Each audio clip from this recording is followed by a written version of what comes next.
Sebelumnya terima kasih Kak Weni, Kak Ayu, dan teman-teman adik-adik Mekar sekalian. Mudah-mudahan sesi sosialisasi ini bisa menambah wawasan teman-teman, dan jangan ragu kalau memang nanti ada yang perlu dipertanyakan, nanti ditanyakan di sesi yang sudah disiapkan. Ya. Nah, ini kenapa saya juga cukup concern terkait dengan kecelakaan kerja, terutama di kecelakaan lalu lintas. Ternyata itu tingkat kematian karena kecelakaan itu menjadi pembunuh nomor 3 di Indonesia.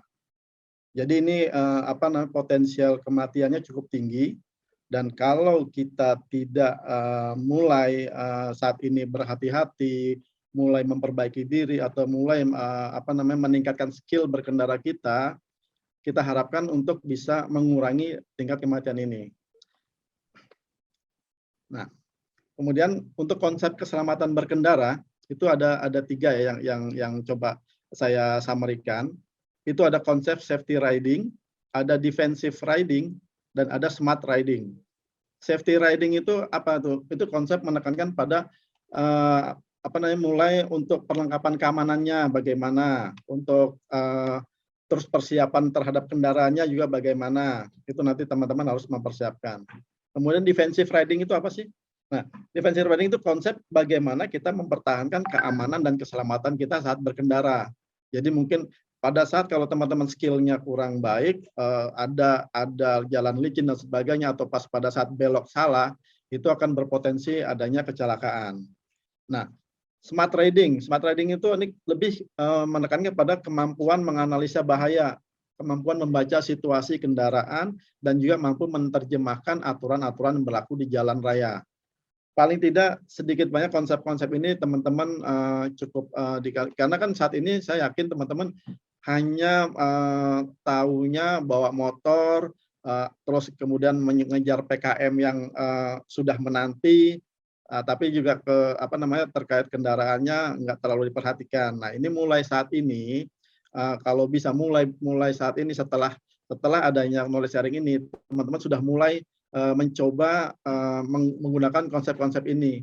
Kayak kendaraannya perlu diperhatikan. Anggaplah kendaraan ini adalah sebagai tadi disampaikan Kak Ayu, itu sebagai kakinya teman-teman. Kalau kendaraannya ini kurang bagus, tentunya nanti kakinya juga akan pincang juga buat teman-teman.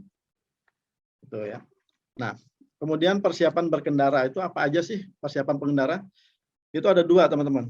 persiapan untuk pengendaranya sendiri atau ridernya, dan persiapan untuk motornya atau kendaraannya. Nah, yang persiapan untuk pengendara atau ridernya itu salah satunya mempersiapkan fisik dan psikologisnya.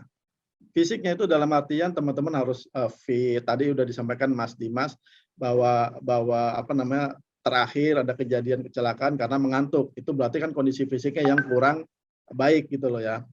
Kemudian dalam mengendarai ini keseimbangannya, kenyamanan, konsentrasi itu juga harus diperhatikan pada saat nanti apa namanya. Kemudian yang utama juga tadi ya yang sudah dibahas sama Kak Dimas juga adalah surat izin mengemudi dan yang masih berlaku.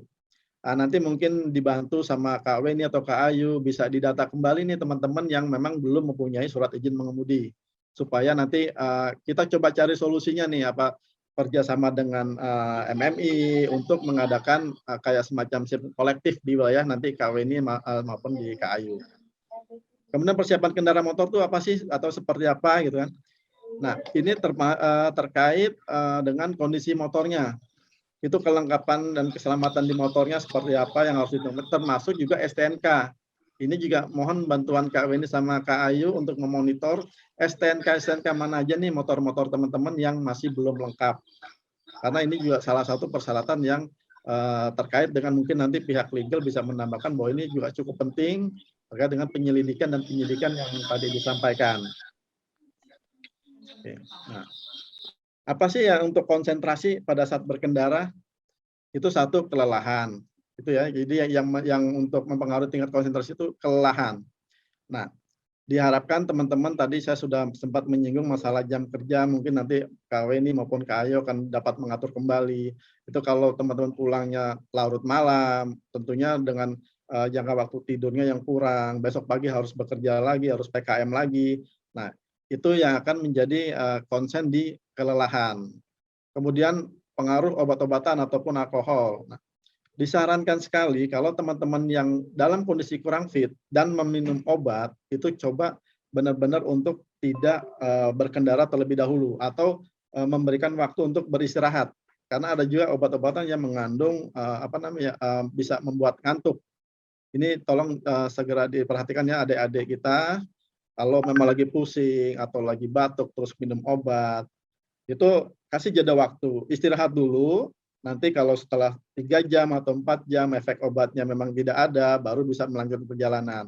Dan ini mungkin diberikan untuk dari KWNI maupun maupun KKA-nya kesempatan untuk beristirahat buat teman-teman terutama yang sedang mengkonsumsi obat ya pada saat itu. Kemudian kondisi psikologis, mungkin masalah di rumah atau masalah tadi yang sudah sempat disinggung Kak Arief tuh pacar. Ini jangan sampai kebawa juga nih ke teman-teman, karena ini kondisi psikologis teman-teman akan berdampak dengan konsentrasi teman-teman saat berkendara di jalanan. Terus mungkin kejar target juga nih, target PKM. Nanti Kak Weni maupun Kak Ayu coba dicek kembali target-target PKM-nya teman-teman ini disesuaikan juga. Jangan sampai mungkin karena target yang cukup tinggi dengan waktu yang cukup singkat, teman-teman akan berpacu dengan waktu dan akhirnya apa? Ya teman-teman tidak melihat lagi kecepatan lagi gitu loh. Jadi paling tidak yang penting bisa sampai ke PKM. Nah ini memang perlu benar-benar dipikirkan kembali KA-nya maupun KRM-nya ataupun Korwasnya terkait dengan kondisi target PKM. Jadi menyesuaikan dengan jam di lapangan atau jarak tempuhnya juga mungkin bisa diatur gitu. Nah, kemudian persiapan motor nih buat teman-teman yang sebelum sebelum jalan itu apa aja sih yang perlu dipersiapkan? Yang pasti servis rutin. Kemarin kita sudah bahas ke teman-teman yang di di Siantar. Itu kalau bisa nggak harus nunggu 3 bulan sekali ya. Karena kemarin saya dapat masukan sama MBM nih nggak boleh nih harus servisnya 3 bulan sekali. Itu saya sudah komunikasi dengan pihak MBM. Jadi tidak perlu menunggu 3 bulan sekali. Karena saya cukup paham juga nih jarak tempuh teman-teman. Itu kan cukup tinggi. Jadi saya kemarin minta paling tidak 1 bulan sekali sudah melakukan servis rutin. Servis rutin itu biasanya tuh pengecekan masalah remnya, pengecekan koplingnya, terus juga mungkin ada lampu sen yang mati dan sebagainya. Itu sangat penting di lapangan ya teman-teman. Jadi jangan dianggap sepele, sennya nggak berfungsi, tapi teman-teman cuekin aja gitu loh. Nah, service rutin ini dalam artian adalah service yang berkala. Kemudian ada juga service yang mendadak nih, yang kalau memang habis service rutin katakanlah 1 bulan, kemudian besokannya ada lampu sen mati, tolong jangan tunggu 1 bulan lagi. Jadi teman-teman langsung ke bengkel rekanan yang sudah ada. Terus kalau apa namanya tadi yang saya sempat dengar juga sempat ban sudah menggelembung. Ban itu mungkin biasanya kalau memang dengan kondisi medan yang cukup tinggi, mungkin paling tidak 6 bulan sekali itu udah harus ganti. Ini saya yakin nih teman-teman ada nih yang belum pernah ganti ban nih dari pertama kali terima sampai dengan saat ini make, ada 2 tahun atau 1 tahun gitu. Nah ini ban juga sangat-sangat penting. Jadi minta tolong teman-teman untuk apa namanya memperhatikan kondisi ban. Apalagi saat ini lagi kondisi hujan ya. Jadi tentunya jalanan juga licin dan kalau bannya botak itu dengan kecepatan sedang pun ngerem itu udah pasti akan terpleset. Jadi tolong sekali lagi setelah acara ini teman-teman bisa ngecek kembali kondisi motornya ya, terus melakukan servis secara rutinnya juga penting. Nah, itu jadi paling tidak pada setiap pagi nih teman-teman coba ngelihat dulu nih lampunya, lampu sennya, lampu remnya berfungsi atau enggak, lampu depannya, karena kan sekarang kan lampu sudah wajib ya di kendaraan. Kemudian remnya, jadi ya paling tidak sebelum jalan itu remnya coba bener nggak apa masih bisa berfungsi. Tekanan ban, kalau tekanan ban ini mungkin teman-teman juga agak susah ngeceknya, tapi paling tidak ngecek bannya itu sudah botak atau belum. Koplingnya, nah terus jangan lupa lagi juga untuk spion. Spion kalau bisa yang standar yang sudah dari motor Hondanya itu tidak diganti dengan yang modif-modif gitu loh teman-teman, yang lebih kecil atau mungkin yang cuma dipasang sebelah kanan aja. Ini tolong diperhatikan banget mengenai spion, ini cukup penting karena ini berfungsi untuk melihat posisi kendaraan lain yang ada di belakang teman-teman nantinya. Pada saat mau ngebelok, pada saat apa namanya mau mendahului kendaraan lain itu sangat penting. Nah, klakson juga ini juga apa namanya cukup penting. Kenapa? Karena pada saat mau ngebelok atau pada saat ada orang menyeberang dan sebagainya, itu kan klakson tetap harus berfungsi. Terus yang ya kan biasa teman-teman sebelum jalan mungkin memanaskan motor. Nah, nanti coba diperhatikan sedikit. Kalau suaranya lancar, itu halus, itu berarti kondisi motor sudah cukup baik. Tapi kalau mungkin apa ada berat atau enggak normal gitu ya, enggak halus, nah itu sudah sebaiknya secepatnya dilakukan servis. Nah, perlengkapan motor apa aja tadi sudah disinggung juga sama Mas Dimas ya, yang sebelum jalan tuh apa sih yang perlu diperlukan teman-teman nih untuk perlengkapan motornya. Satu itu adalah menggunakan helm. Helm itu untuk baik si pengendara maupun untuk yang membonceng. Dan itu helm harus digunakan di kepala tapi bukan ditaruh di jok depan tuh kadang-kadang atau yang ngebonceng itu dipegang aja. Nah, ini helm dengan standar SNI dan helm pun juga digunakan dengan benar, artinya ada yang diikatnya. Nah, itu harus benar-benar terikat. Itu untuk mengantisipasi sewaktu-waktu kalau memang terjadi jatuh dan sebagainya, helm tetap berfungsi dan helm tetap terpakai. Kemudian jaket, teman-teman udah pasti pakai jaket. Nah, sarung tangan mungkin ada yang pakai, ada yang enggak. Tapi ini tinggal tergantung teman-teman. Tapi ini adalah salah satu perlengkapan motor yang cukup penting sebenarnya yang pakai sarung tangan. Nah, sarung tangan apa sih yang mudah? Kan ini sekarang suka banyak tuh sarung tangan yang langsung masuk semua. Nah, kalau saya sih menyarankan sarung tangan yang sesuai dengan jari-jari ya teman-teman. Jadi bukan yang sarung tangan kan ada tuh ya yang saya juga cukup lihat banyak tuh terutama cewek-cewek yang menggunakan sarung tangan yang cuma satu masuk semua. Nah, itu kalau saya menyarankan sebaiknya tidak digunakan yang itu. Kalau menggunakan sarung tangan adalah sarung tangan yang sesuai dengan jarinya yang ada 5. Pelindung dada, kalau memang nanti pelindung dada apa namanya yang sudah belum datang atau apa, mungkin dibantu KA atau Kak Weni atau Kak Ayu untuk diinformasikan ke kami nih, ke teman-teman PPI terutama, karena kan untuk pengadaan pelindung dada kan dari PPI. Kalau nanti dari teman-teman PPI itu akan mencoba melakukan progres untuk pengadaan pelindung dada. Pelindung lutut ini biasanya untuk motor-motor yang ya untuk race dan sebagainya. Kalau teman-teman sih mungkin masih belum ya, karena ini biasanya untuk balapan dan sebagainya. Jas hujan. Nah, ini musim jas hujan. Kemarin juga sudah sempat saya bahas juga dengan Kak Weni maupun Kak Ayu ya, pengadaan jas hujan itu ya ini cukup penting, terutama untuk menjaga kesehatan teman-teman juga nantinya.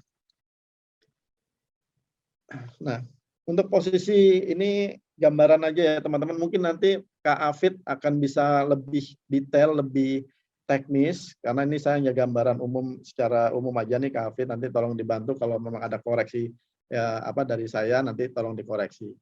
Di posisi motor nanti pada saat teman-teman berkendara itu seperti apa sih? Nah, ini nanti paling enggak pandangan itu lurus ke depan. Genggaman tangan juga di bagian tengah ya. Jadi jangan yang paling ujung doang gitu. Jadi benar-benar pegangan tangannya itu di posisi stang yang benar gitu. Kemudian kaki juga sebaiknya kaki di dalam ya, di dalam pijakannya. Jangan yang mungkin ada yang separohnya kaki keluar dan sebagainya gitu loh. Kemudian posisi kaki itu, paha itu agak ke dalam nih teman-teman, jangan keluar juga. Ini paling tidak sedikit gambaran posisi berkendara, karena kan mungkin ada juga yang penting bisa jalan motornya ya jalan aja gitu. Tapi sebenarnya posisi dalam berkendara ini juga sangat memungkinkan untuk teman-teman menghindari potensi kecelakaan. Nah, pelanggaran dalam berkendara itu apa aja nih rata-rata gitu? Pelanggaran tanpa sadar itu ada. Itu contohnya ya, suka berhenti nih di zebra cross. Itu kan kalau kita kan berhenti harusnya di lampu merah tuh ada zebra cross, ya kita harus mundur. Zebra cross itu kan tempat untuk menyeberang untuk teman-teman yang akan menyeberang gitu loh. Terus kadang-kadang juga karena keasikan berhentinya terlalu ke kiri atau terlalu kanan. Terus kemudian pada saat biasanya kalau hujan, teman-teman berteduh tuh motornya mungkin sampai dengan ke tengah jalan.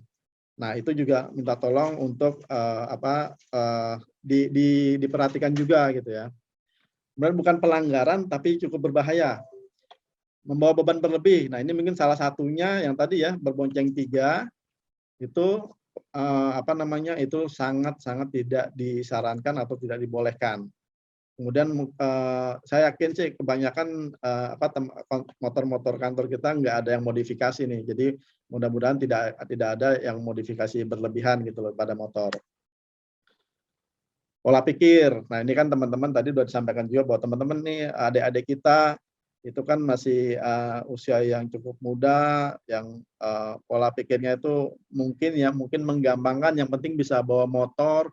Dan kadang-kadang kalau di jalanan ada yang dikebut sedikit, agak jadi pengen juga nih dibalap lagi gitu loh. Jadi terus kadang-kadang juga bisa merasa ada telepon nih dari Kak Weni atau Kak Ayu harus diangkat. Nah, ini sambil motoran tapi handphone diangkat. Nah, ini juga harus berhati-hati. Jadi kalaupun ada telepon dari atasannya, dari KA-nya, dari ininya, teman-teman tolong minggir dulu sebentar, baru diangkat teleponnya, tapi tidak dengan sambil berjalan dan sambil menelpon. Ini juga cukup potensi kecelakaan yang sangat fatal untuk yang masalah telepon ini.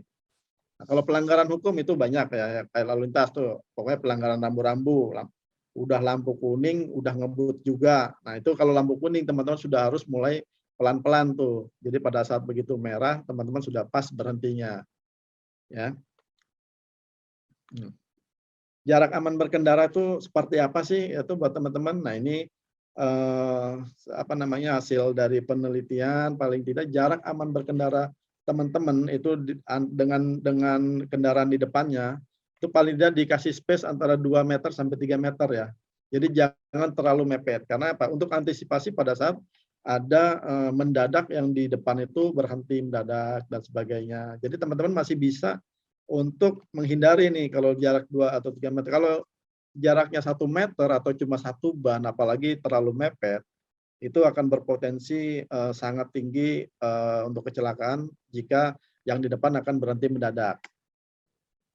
Nah, ini sekilas mengenai berkendara di jalan nih dari saya. Jalur aman di jalan lurus itu seperti apa?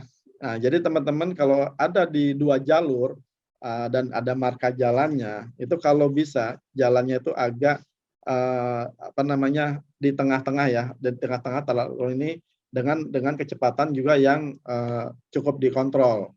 Jadi supaya nanti kenapa? Mungkin nanti kalau mau di pinggiran terlalu minggir itu juga banyak ini kendaraan, dan di tengah-tengah sini ini memudahkan teman-teman untuk mengatur posisi nanti untuk mencoba menyalip kendaraan dan sebagainya gitu.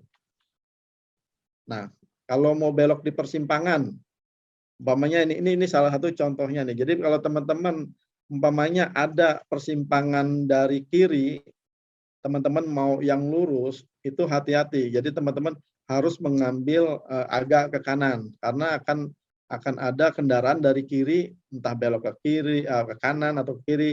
Ini supaya teman-teman bisa menghindari kendaraan yang belok dari kiri. Ini salah satu contohnya nanti ya. Dan setiap kali persimpangan, teman-teman sebaiknya mengurangi kecepatan. Jadi benar-benar mengurangi kecepatan, paling tidak ya sekitar 60 atau 40 supaya mengantisipasi ada kendaraan tiba-tiba keluar dari simpangan yang akan teman-teman lewatin. Nah, kalau untuk menikung nih, umpamanya kita menikung ke kanan dan untuk antisipasi dengan 2 jalur, kalau kita menikung arah kanan, nah teman-teman ini paling tidak harus menjauhi yang agak ke kirinya. Karena apa? Supaya nanti kendaraan yang dari sebelah kiri itu begitu ada kendaraan berpapasan, teman-teman masih jauh jaraknya. Tapi kalau begitu teman-teman menikung langsung ke kiri, nah ini potensi kecelakaan kerjanya tuh cukup tinggi nih kecelakaannya nanti. Nah, ini triangle of death atau segitiga ini ya, kematian nih. Ini kalau ada truk truk ataupun mobil di depan teman-teman, itu dihindari wilayah segitiga tersebut ya teman-teman. Jadi itu jaraknya agak jauh dan posisi teman-teman sebaiknya di sebelah kanan. Ini untuk mengantisipasi yang pertama adalah kendaraan itu akan ada belok ke kiri. Terus kemudian juga kalau teman-teman mau menyalip itu tidak disarankan dari sebelah kirinya. Itu sebaiknya teman-teman kalaupun mau menyalip itu di sebelah kanan dan harus benar-benar konsentrasi melihat ke depan, apakah ada kendaraan lain di depan atau tidak. Ya. Nah, ini yang tadi menyusul di persimpangan juga sama. Kalau teman-teman mau menyalip kendaraan lain dan di depannya ada persimpangan, itu harus hati-hati. Dan kalau boleh saya sarankan, kalau di depan ada tikungan dan teman-teman berusaha menyalip, itu sebaiknya tidak dilakukan. Ya, sebaiknya teman-teman bersabar, menunggu tikungan lewat dulu, baru teman-teman menyalip kendaraannya. Ini kalau yang dengan yang tidak memiliki skill yang cukup tinggi, ini potensi kecelakaannya di persimpangan itu cukup tinggi. Begitu ada kendaraan keluar, teman-teman udah tiba-tiba menyalip, nah itu teman-teman nggak akan bisa menghindari. Jadi kalau saran saya untuk menyusul di persimpangan itu sebaiknya dihindari dan sebaiknya bersabar dulu sampai melewati persimpangannya itu baru bisa menyalip kendaraan lain. Demikian juga menyusul di tikungan. Di tikungan ini harus benar-benar konsentrasi penuh, tidak dalam kondisi ngantuk dan pandangan itu benar-benar ke depan dan tidak apalagi kalau lagi berboncengan tidak sambil ngobrol. Ini pada saat menyusul di tikungan. Ini potensi kecelakaannya juga cukup tinggi nih di sini teman-teman. Jadi benar-benar harus konsentrasi penuh pada saat mau menyalip dan juga harus benar-benar pandangan itu ke depan melihat kondisi kendaraan yang di depan juga. Nah, tadi sama nih mengikuti di tikungan. Nah, mengikuti di tikungan ini dalam artian tadi saya bilang kalau dalam kondisi di tikungan sebaiknya teman-teman bersabar. Jadi teman-teman tidak menyalip dulu nih. Kalaupun mau menyalip nih, ini dalam gambar ini adalah mau ke kiri ya, ke arah kiri. Itu teman-teman tidak disarankan yang ambil di sebelah kirinya. Kalau teman-teman ambil di sebelah kanan. Tapi di sebelah kanan itu kan teman-teman harus melihat lagi di posisi kendaraan yang dari arah sana. Nah, itu yang tidak disarankan untuk bisa menyalip kendaraan lain di tikungan. Jadi benar-benar kesabaran teman-teman harus ada ya di posisi dalam berkendara. Nah, ini salah satu contohnya teman-teman ya. Untuk yang kendaraan motor A itu. Kendaraan motor A itu kalau mau menikung ke kiri itu jangan melewati sebelah kiri ini salah. Yang benar adalah yang posisi B, kendaraan B. B itu adalah dia bersabar dulu, menunggu mobil belok dulu. Karena posisi mobil belok yang posisi mobilnya ini, dia akan konsentrasi melihat di posisi mobil E ke kanan. Dia kadang-kadang mobil ini akan melihat ke kanan dulu. Jadi dia nggak melihat ke kiri, dia main belok ke kiri. Nah, kalau teman-teman ada posisi di kiri, itu akan berpotensi bisa menabrak teman-teman. Maka disarankan adalah untuk bersabar seperti kendaraan di motor B. Ya, setiap kali di tikungan, saya sarankan tetap bersabar, teman-teman. Nah, ini menyalip di tikungan juga sama. Kalau menyalip di tikungan, teman-teman sebaiknya tidak memotong kendaraan yang ada juga jadi sama-sama belok, tapi teman-teman ini langsung memotong nih di depannya. Ini akan menyebabkan mobil bisa menyenggol teman-teman. Jadi tolong dijauhi mobilnya ya. Jadi teman-teman agak ke sisi luarnya aja dulu, seperti yang digambar di bawah. Jadi benar-benar nunggu atau kan nunggu mobil lewat dulu baru teman-teman lewat. Ya. Nah, ini juga sama nih kalau pada saat mau berbelok di tikungan. Pada saat mau berbelok di tikungan tuh jangan langsung berbelok, teman-teman harus waspada, harus pelan-pelan dulu dan harus lihat dulu di posisinya tengah, tidak harus langsung berbelok. Ini dikhawatirkan ada kendaraan yang akan lawan arah juga nih ya, yang akan belok juga. Jadi benar-benar teman-teman harus pelan-pelan di setiap kali tikungan, nyalakan klakson dan juga kecepatannya dikurangin dan bahkan kalau memungkinkan ya cukup berhenti, lihat dulu baru teman-teman berbelok. Nah, ini sesama motor. Ini juga sama nih, yang jangan pernah teman-teman menyalip atau secara tiba-tiba. Kalau memang teman-teman tiba-tiba mau ke kiri nih kayak di gambar yang salah ini, itu sebaiknya teman-teman berhenti, tidak langsung memotong. Karena begitu saat memotong, ini ada motor kuning itu akan bisa menabrak teman-teman. Ya. Nah, kayak yang model yang di bawah itu yang cukup benar. Jadi benar-benar menyalip, menyesuaikan, jadi tidak memotong kendaraan lain. Nah, kalau yang putar balik nih, terutama nih putar balik ya teman-teman, ini sebaiknya tidak di sebelah dalam kendaraan lain atau di ada mobil. Teman-teman bisa di belakangnya mobil atau mungkin di sisi luarnya. Kalau ada pada saat mau putar balik. Ini kalau seperti ini biasanya akan terjepit juga nih dengan mobil. Ya. Nah, tips yang saya coba compile juga nih untuk melewati kondisi jalan berbahaya apa sih, kayak yang tadi sudah sempat disinggung sama Kak Firman juga. Kalau jalan genangan air tuh gimana gitu kan. Nah, itu kalau dalam genangan air, tolong teman-teman mengurangi kecepatan. Karena nanti genangan air itu bisa membuat traksi ban itu berkurang atau daya cengkram bannya itu berkurang. Jadi pada saat nanti teman-teman ngerem itu bisa akan terpleset kalau dalam kondisi yang ngebut. Jadi untuk jalur dengan genangan air sebaiknya teman-teman mengurangi kecepatannya. Nah, kemudian jalan berpasir atau berlumpur atau banyak daun kering, itu juga sama tuh. Jadi nanti itu terkadang akan bisa buat kita kehilangan kontrol atau ban bisa selip. Dan cara menghindarinya itu kita kalau bisa dihindari jalanan tersebut dihindarin, tidak dilewatin. Tapi kalau sudah dekat dan berbahaya untuk belok-belok ya sebaiknya mengurangi kecepatan lagi, pelan-pelan melintasinya. Jadi sebaiknya kalau memang masih memungkinkan bisa dihindari jalan tersebut dihindarin, tapi kalau udah ini ya berarti mengurangi kecepatan teman-teman. Polisi tidur. Nah, ini kan mungkin karena waduh, udah jadwal PKM-nya sudah di depan mata nih, sudah 5 menit lagi ada polisi tidur, main hajar aja teman-teman. Ini mungkin kalau yang berboncengan kasihan juga yang diboncenginnya nih bisa bisa beradu helm jadinya jatuhnya. Itu jadi kalau pada polisi tidur udah tahu depan akan ada polisi tidur, kurangi kecepatan dan kemudian posisikan motornya itu dalam posisi tegak lurus. Jadi jangan terlalu berbelok-belok. Kadang-kadang ada polisi tidur yang ada jalanan kecilnya dikit yang rata, teman-teman main belok aja. Itu juga ya bukan apa-apa sih, terkadang karena pengen cepat, jadi pengen melintasi secara cepat gitu loh. Kemudian jalan bergelombang dan berbatu.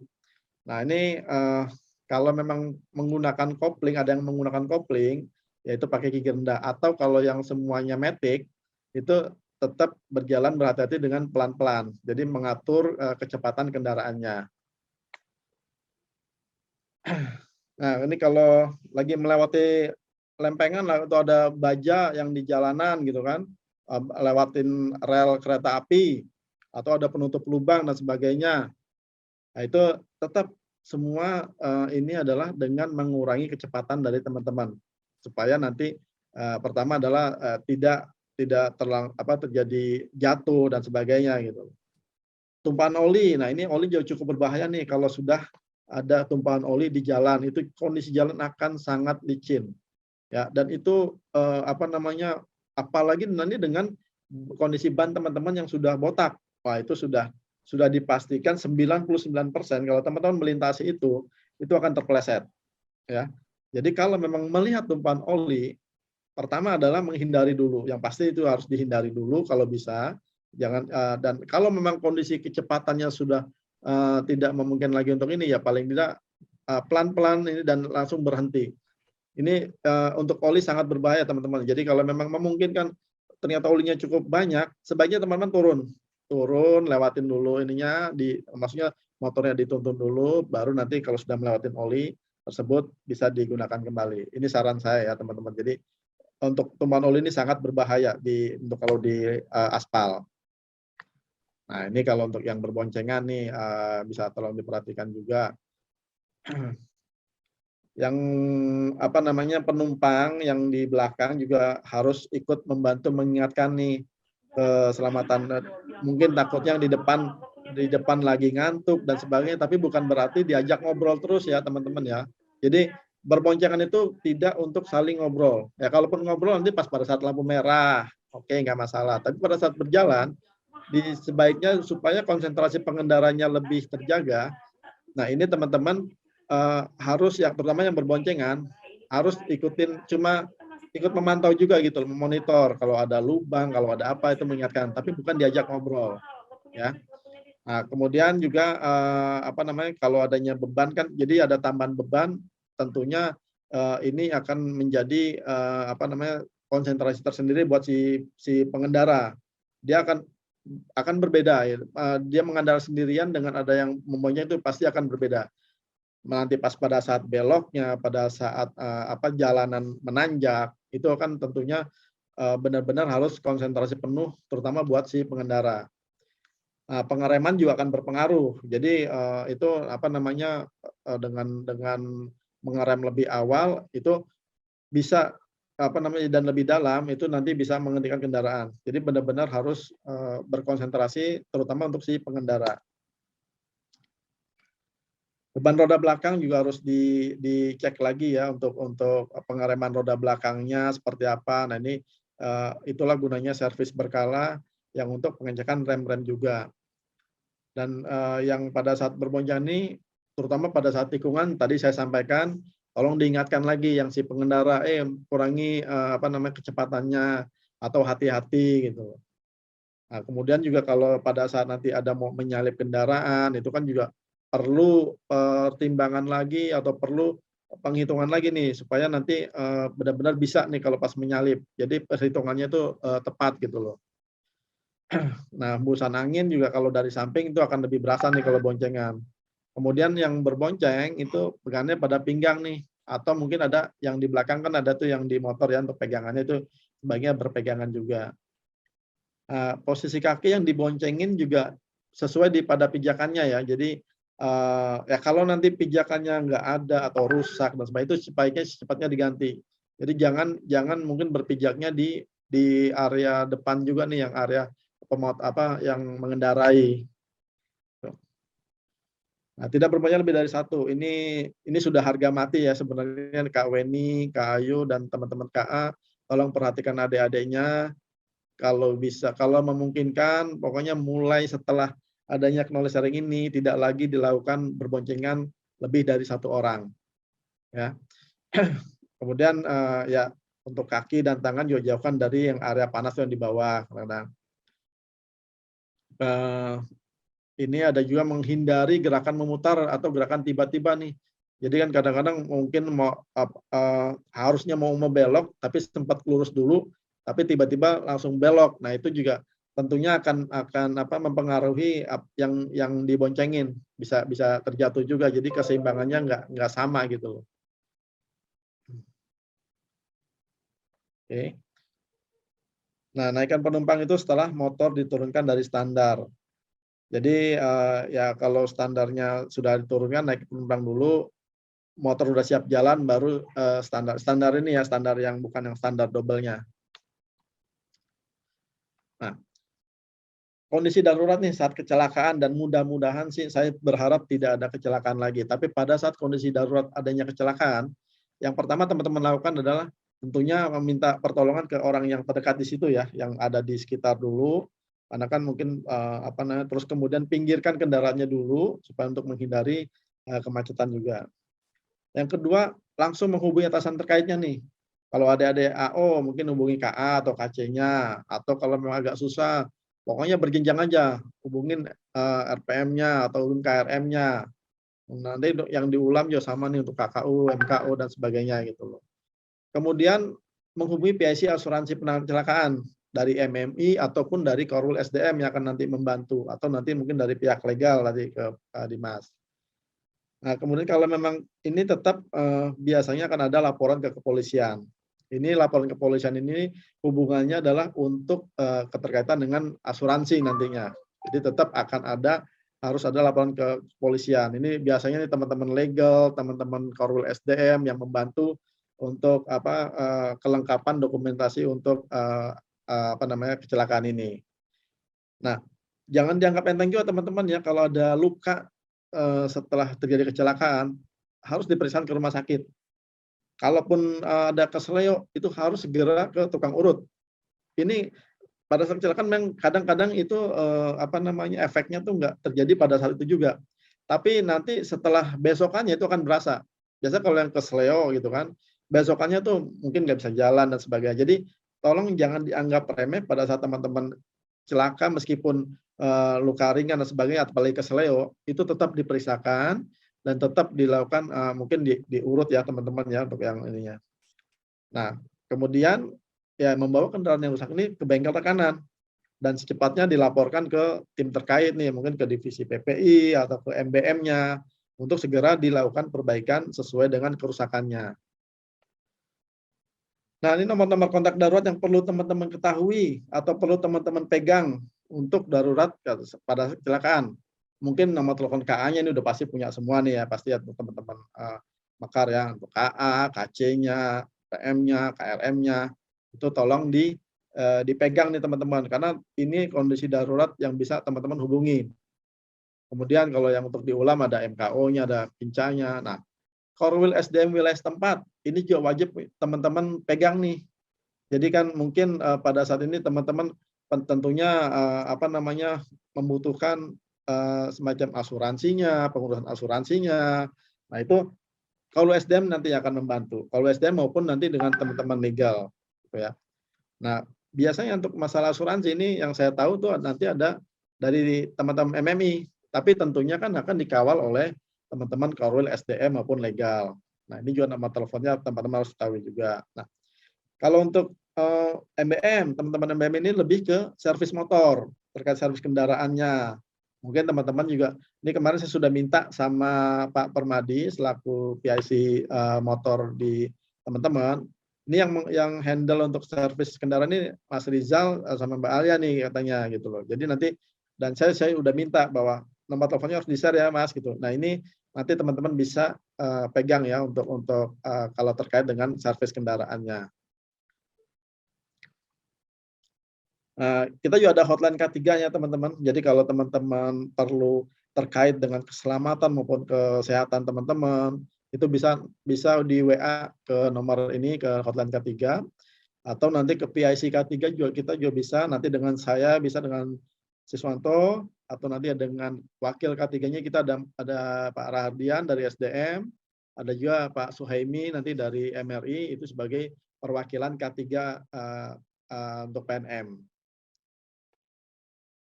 Ya, itu sekilas gambaran atau sosialisasi yang bisa saya sampaikan. Mungkin untuk selanjutnya bisa saya kembalikan ke Kak.